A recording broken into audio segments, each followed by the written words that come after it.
నమస్తే, నా పేరు డాక్టర్ నవీన్ రెడ్డి నిమ్మల. నేను శ్రీశ్రీ హోలిస్టిక్ హాస్పిటల్స్లో ఎమర్జెన్సీ అండ్ అకాడమిక్స్ని హెడ్ చేస్తుంటాను. ఈ రైనీ సీజన్ వస్తుంటే మనకి ఫ్లూతో పాటుగా ఇంకో సమస్య పిల్లల్లో వచ్చేది వాంతులు, విరేచనాలు. ఇలాంటి కండిషన్స్లో మనకి ఎలాంటి ప్రికాషన్స్ తీసుకోవాలి, ఒకవేళ పిల్లలు ఎఫెక్ట్ అయితే కనుక ఎలాంటి ట్రీట్మెంట్స్ ఆప్షన్స్ ఉంటాయి, ఇంట్లో ఎలా చూసుకోవచ్చు, హాస్పిటల్ ఎప్పుడు రావాలి, ఇలాంటి క్వశ్చన్స్ అన్ని మనకు ఆన్సర్ చేయడానికి మనతో పాటు paediatrician doctor Subhash Chakravarthy Kondapur branch నుంచి అవైలబుల్గా ఉన్నారు. ఈ hygiene related precautions parents and kids ఎలాంటివి తీసుకోవచ్చు అండి? హలో ఎవ్రీవన్, నా పేరు doctor Subhash Chakravarthy, consultant paediatrician and neonatologist, Sri Sri holistic hospital Kondapur. యూజువల్గా ఇలాంటి రైనీ సీజన్లో ఏం ప్రికాషన్స్ తీసుకోవచ్చు, వామిటింగ్స్ కానీ లూజ్ మోషన్స్ కానీ ఇలా. యూజువల్గా రైనీ సీజన్స్లో మోస్ట్ కామన్ థింగ్ ఏంటంటే ఫుడ్ కంటామినేషన్ కానీ వాటర్ కంటామినేషన్ అవడం వల్ల పిల్లలకి కొంచెం లూజ్ మోషన్స్, వామిటింగ్స్ అలా అవుతూ ఉంటాయి. ఇవి యూజువల్గా ప్రికాషన్స్ ఏంటంటే యూజువల్గా హోమ్ బేస్డ్ డైట్, కొంచెం వాటర్ బాయిల్ చేసి దాన్ని రూమ్ టెంపరేచర్ దగ్గర తీసుకొచ్చి అవి తీసుకోవటం, ఇలాంటివి అది బయట ఫుడ్స్ కాకుండా హోమ్ బేస్డ్ ఫుడ్స్కి కన్ఫైన్ అవటం, ఇలాంటివి చూసుకుంటే మంచిది. అండ్ వన్ మోర్ థింగ్ ఏంటంటే వ్యాక్సినేషన్స్, రిగార్డింగ్ ప్రివెంటివ్ వ్యాక్సినేషన్స్. అదేంటంటే యూజువల్గా టైఫాయిడ్, హెపటైటిస్ ఏ ఇలాంటివి ప్రివెంటివ్ వ్యాక్సిన్స్. ఇవి యూజువల్గా గవర్నమెంట్ షెడ్యూల్లో ఉండవు, సో ఐఏపీ షెడ్యూల్లోనే మాత్రం ఉంటుంది. ఆ వ్యాక్సినేషన్ కూడా కొంచెం ప్రికాషనరీగా పనికొస్తుంది. సో వీళ్ళు స్కూల్కి వెళ్ళే ముందు తీసుకోవాలా, అంటే రైనీ సీజన్ బేస్డా? ఇది ఏ టైమింగ్లో తీసుకోవాలి ఈ వ్యాక్సిన్? మీరు ఇంతకు ఐఏపీ ప్రిస్క్రైబ్డ్ వ్యాక్సిన్ అని చెప్పారు కదా. ఐఏపీ షెడ్యూల్ వ్యాక్సిన్స్ యూజువల్గా వ్యాక్సిన్ షెడ్యూల్లోనే ఉంటుంది. అది ఐఏపీ వ్యాక్సినేషన్ షెడ్యూల్. అది హెపటైటిస్ ఏ యూజువల్గా 1 year అప్పుడు, 2 years అప్పుడు ఉంటుంది. ఇది వేయించుకోకపోతే క్యాచప్ వ్యాక్సినేషన్ ఎప్పుడైనా వేయించుకోవచ్చు. 2 doses 8 weeks apart.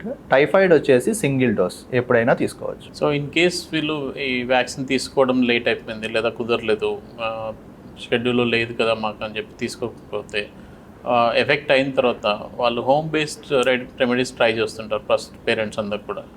So age wise ఎలాంటి ప్రికాషన్స్, ప్రికాషన్స్ కాదు, వచ్చిన తర్వాత ట్రీట్మెంట్ లాగా ఏం వాడచ్చు వాళ్ళు?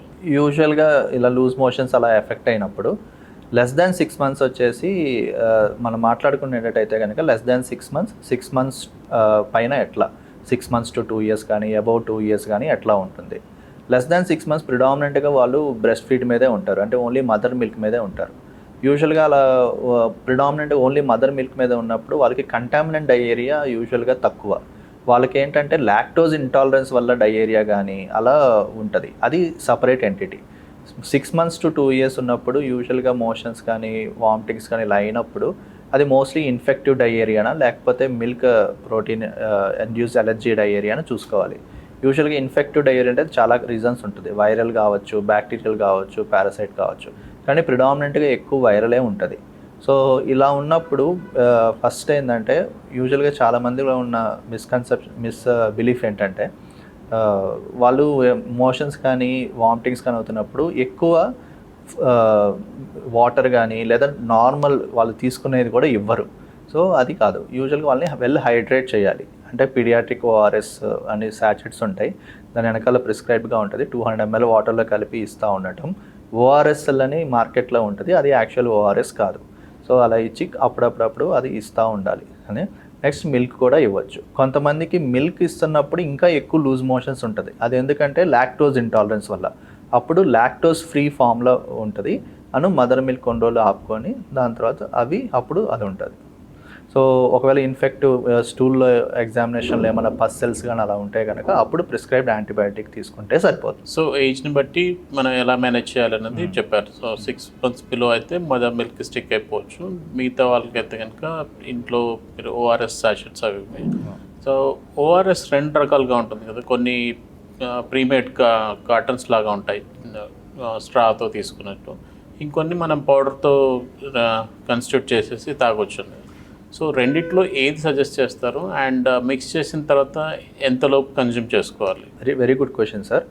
యూజువల్గా ఇది ప్రీ కార్టూన్స్లో దొరికే ఓఆర్ఎస్ అది యాక్చువల్ ఓఆర్ఎస్ కాదు, అది ఓఆర్ఎస్ఎల్ అని ఉంటుంది, దాని పైన కూడా ఉంటుంది. It's not an original ORS అని ఉంటుంది.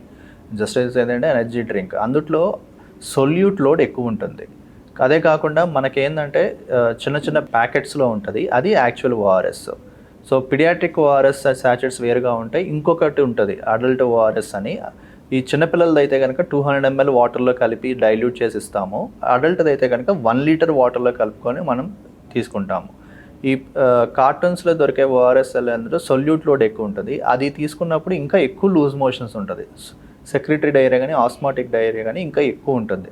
ఇది పీడియాట్రిక్ ఓఆర్ఎస్ కానీ ప్రిస్క్రైబ్ దాంట్లో సొల్యూషన్లో అది ఎంతలో కలపాలి. పీడియాట్రిక్ అయితే 200 ml, అదే అడల్ట్ అయితే కనుక 1 లీటర్లో కలుపుకొని యూజువల్గా 1 డేలో మనం అప్పుడప్పుడు తాగుతూ ఉండొచ్చు. ఇలా లూజ్ మోషన్స్ అవుతున్నప్పుడు 1 లీటర్ వాటర్ ప్లస్ ఒక 2 to 3 లీటర్స్ ఎక్స్ట్రా ఫ్లూయిడ్స్ తీసుకుంటే సరిపోతుంది.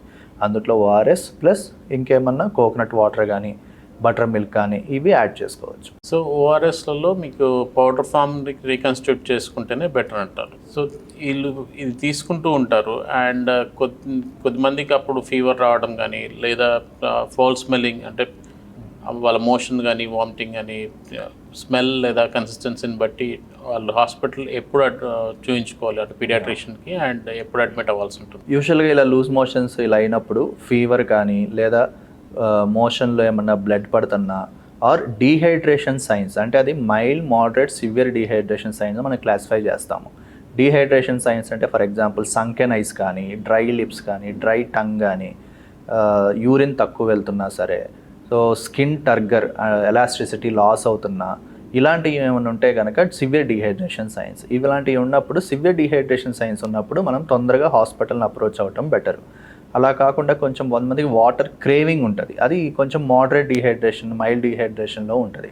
మైల్డ్ డీహైడ్రేషన్ యూజువల్గా హోమ్ బేస్లోనే మేనేజ్ చేసేయచ్చు.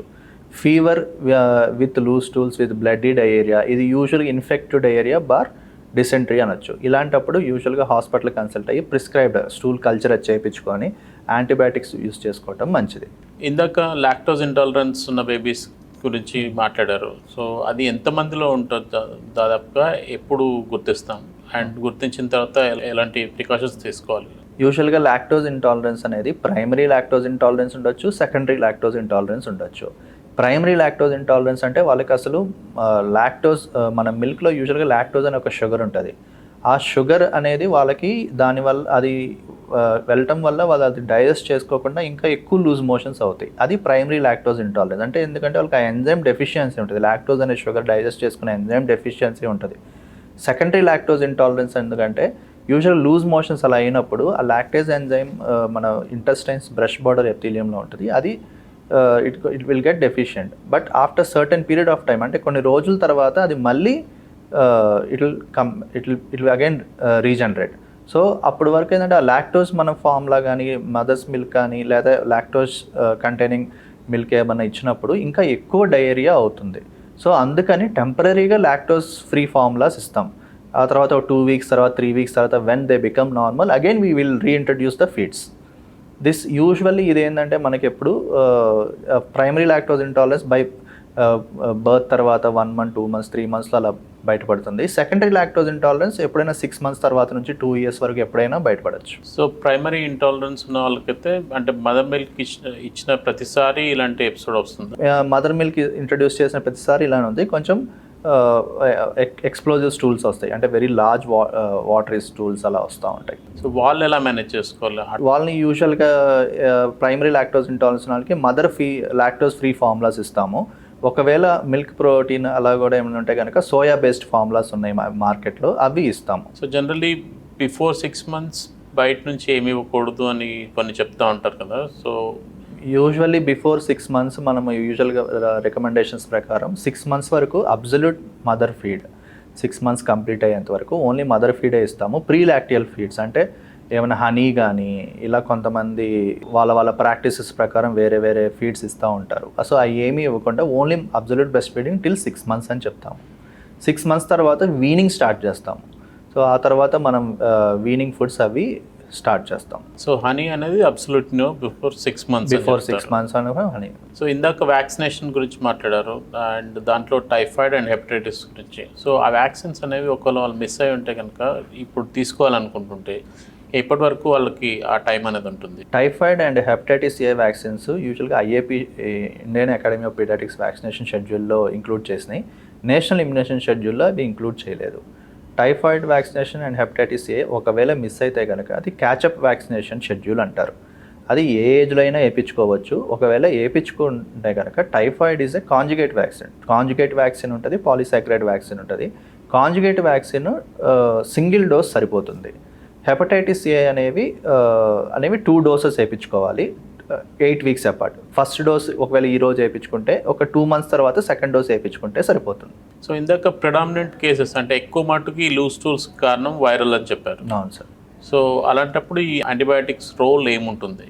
యూజువల్గా ఇన్ఫెక్టివ్ డయేరియా అంటే ఏమైనా బ్యాక్టీరియల్ కానీ పారాసైటిక్ కాజ్ కానీ ఏమన్నా ఉంటే కనుక యూజువల్గా అలా ఇన్ఫెక్టివ్ డయేరియా ఉన్నప్పుడు లూజ్ స్టూల్స్ అలా అవుతున్నప్పుడు స్టూల్ని ఎగ్జామినేషన్కి పంపిస్తాం. అందుట్లో పస్ సెల్స్ కానీ బ్యాక్టీరియా కానీ ఆర్బీసీ కానీ ఇలాంటివి ఏమన్నా ఉండి తర్వాత స్టూల్ కల్చర్కి పంపించి ఒక ఎంపరికల్గా ఒక యాంటీబయాటిక్ స్టార్ట్ చేస్తాం.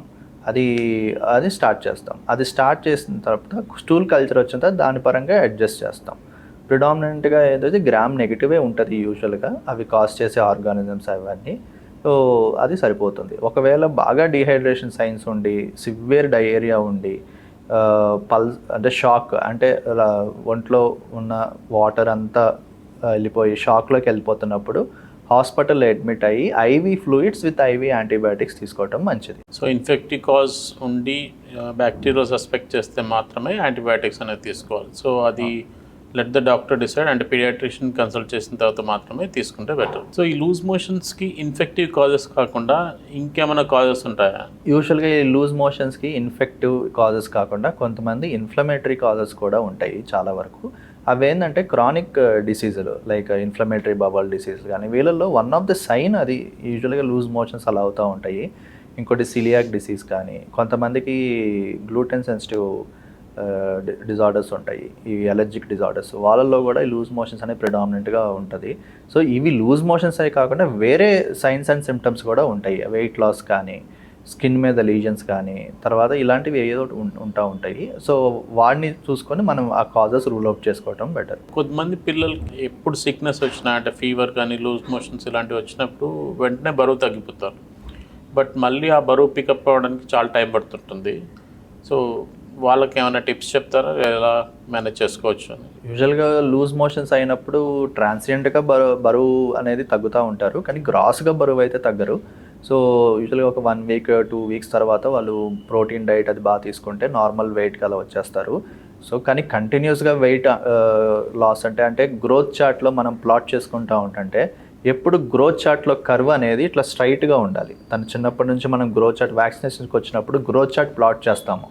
అది ఫస్ట్ 1 ఇయర్ అప్పుడు ఎంత ఉన్నారు హైట్ వెయిట్, 2 ఇయర్స్ అప్పుడు ఎలా ఉన్నారు, 3 ఇయర్స్ అప్పుడు ఎలా ఉన్నారు. సో ఇలా ఉన్నప్పుడు వాళ్ళకి గ్రోత్ చార్ట్లో లైన్ ఎప్పుడు స్ట్రైట్గా ఉండాలి. ఆ లైన్ స్ట్రైట్గా ఏమన్నా డిప్ వచ్చింది ఏంటంటే ఎక్కడో ఒక సంథింగ్ వెంట్ రాంగ్ అని. సో అప్పుడు అది రూల్ అవుట్ చేసుకుంటే సరిపోతుంది. కానీ ట్రాన్సియంట్గా యూజువల్గా వచ్చిన వాళ్ళు ఈ చిన్న లూజ్ మోషన్స్ వామిటింగ్స్కి వచ్చిన వాళ్ళు ఆ వెయిట్ లాస్ అనేది అంత సిగ్నిఫికెంట్ ప్యాటర్న్ ఉండదు.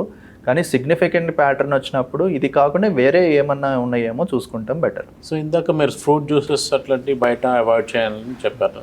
బట్ ఇన్ కేస్ వాళ్ళు జ్యూసెస్ ఇంట్లో చేసుకుని తీసుకున్నది ఉంటే ఏమైనా ఫ్రూట్స్ అవాయిడ్ చేయాలా? ఆల్రెడీ వాళ్ళకి లూజ్ మోషన్స్ వచ్చేస్తుంటే కనుక అన్నీ తీసుకోవచ్చా, ఏదైనా అవాయిడ్ చేయాలా? అన్నీ తీసుకోవచ్చు. Best thing is coconut water. It's a natural ORS. So కొంతమంది మరీ ఎక్కువ తీసుకుంటుంటారు కోకోనట్ వాటర్, అంటే వాళ్ళకి రెమెడీ అనుకొని కంటిన్యూస్ తీసుకుంటారు. ఎస్పెషల్లీ అడల్ట్స్లో వాళ్ళు ఎక్కువ తీసుకున్న వాళ్ళు పొటాషియం ఎక్కువైపోయి కొంచెం హార్ట్ రిలేటెడ్ ఇబ్బందులు వస్తూ ఉంటాయి. అలా పిల్లల్లో ఏమైనా ఛాన్స్ ఉందా? యూజువల్గా కోకోనట్ వాటర్లో పొటాషియం కంటెంట్ ఎక్కువ ఉంటుంది కాబట్టి హార్ట్ డిసీజ్ పేషెంట్స్ని ఎక్కువ తీసుకోవద్దని చెప్తాము. యూజువల్గా కిడ్స్లో అలాంటివి ఏమి ఉండదు, కానీ క్రానిక్ డిసీజ్లు ఉన్న వాళ్ళు అంటే ఎవరైనా సీకేడీస్ కానీ కొంతమంది హార్ట్ ఇష్యూస్తో ఉన్న కిడ్స్ కానీ అవి అవాయిడ్ చేసుకోవడం బెటర్. కిడ్నీ డిసీజ్ ఉండి అట్లాంటి ఇష్యూస్ ఉన్న వాళ్ళు మాత్రం కొంచెం గార్డెడ్గా తీసుకోవటం బెటర్. ఈ మధ్య మార్కెట్లో ప్రోబయాటిక్స్ అని చెప్పి చాలా కర్డ్ యోగర్ట్ ఇలాంటివి కొన్ని వచ్చాయి. సో పిల్లలు టేస్టీగా ఉండడం వల్ల చాలామంది పేరెంట్స్ని అడుగుతూ ఉంటారు నాకు కావాలి అని చెప్పేసి. సో వాళ్ళు తీసుకోవచ్చా? ఒకళ్ళు తీసుకుంటే ఎంత తీసుకోవాలి? సేఫ్ లిమిట్స్ ఏమన్నా? యూజువల్గా ఇది లూజ్ మోషన్స్ వచ్చినప్పుడు ప్రోబయోటిక్స్ అండ్ జింక్ సప్లిమెంట్స్ మనం ఇస్తూ ఉంటాము. ప్రోబయోటిక్స్ అనేవి వెరైటీ ఆఫ్ ప్రోడక్ట్స్ ఉన్నాయి మార్కెట్లో. యూజువల్గా ఇదేంటంటే ప్రోబయోటిక్స్ అనేది గుడ్ బ్యాక్టీరియా, అంటే ఇవి మనం రీప్లేస్ చేస్తూ ఉంటాము. సో యూజువల్గా వైరల్ డయేరియాస్ కానీ ఇలా ఇన్ఫెక్టివ్ విత్ మనం వైరల్ డయేరియాస్ అనుకుంటే కనుక ప్రోబయోటిక్స్ రీప్లేస్ చేస్తాము అండ్ జింక్ రీప్లేస్ చేస్తాము. జింక్ సప్లిమెంట్స్ ఇస్తాము. జింక్స్ ఎందుకు ఇస్తామంటే ఎపిథీలియం రీగ్రోత్కి అది ఒక హెల్ప్ అవుతుందని జింక్ సప్లిమెంట్స్ ఇస్తాము. సో ప్రోబయోటిక్స్ ఒక యూజువల్గా 3 days 5 days depending upon the severity we will give and after that we will stop. First usual అది దానికి ప్రోబయోటిక్స్. సో యోగట్ కర్డ్లో కూడా నార్మల్ ప్రోబయోటిక్స్ ఉంటాయి, అవి కూడా తీసుకోవచ్చు. ఈ వాంతులు విరేచనాలు అనేది పిల్లల్లో కొంచెం కామన్ ఇష్యూనే, బట్ మనం కొంచెం ప్రికాషన్స్ అంటే హ్యాండ్ హైజీన్ అనేది, అంటే తినే ముందు ఖచ్చితంగా చేతులు సబ్బుతో కడుక్కోవడం అలాంటిది అనేది అలవాటు చేయించాలి.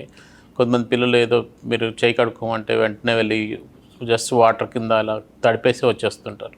సో వాళ్ళని కొంచెం అబ్జర్వ్ చేసేసి వాళ్ళు ప్రాపర్గా హ్యాండ్ వాష్ చేస్తున్నారా లేదా సోప్తో, మినిమం 1 minute అలా ఉండాలి. సోప్ అప్లై చేసిన వెంటనే వాష్ చేయకుండా కొంచెం టైం స్పెండ్ చేయాలి. సో ఆ తర్వాత మీరు ఒకవేళ వాళ్ళకి ఎఫెక్ట్ అయి ఉంటే కనుక ఎలాంటి ప్రికాషన్స్ తీసుకోవాలో చెప్పారు. అంటే మైల్డ్ డిహైడ్రేషన్ ఉంటే కనుక మీరు ఇంట్లోనే ఓఆర్ఎస్ లాంటివి ఇచ్చేస్తూ మేనేజ్ చేసుకోవచ్చు. ఇంకొంచెం సివియర్గా ఉందంటే ఓఆర్ఎస్తో పాటు ప్రోబయోటిక్స్ అండ్ జింక్ లాంటివి సప్లిమెంట్ చేసుకోవచ్చు.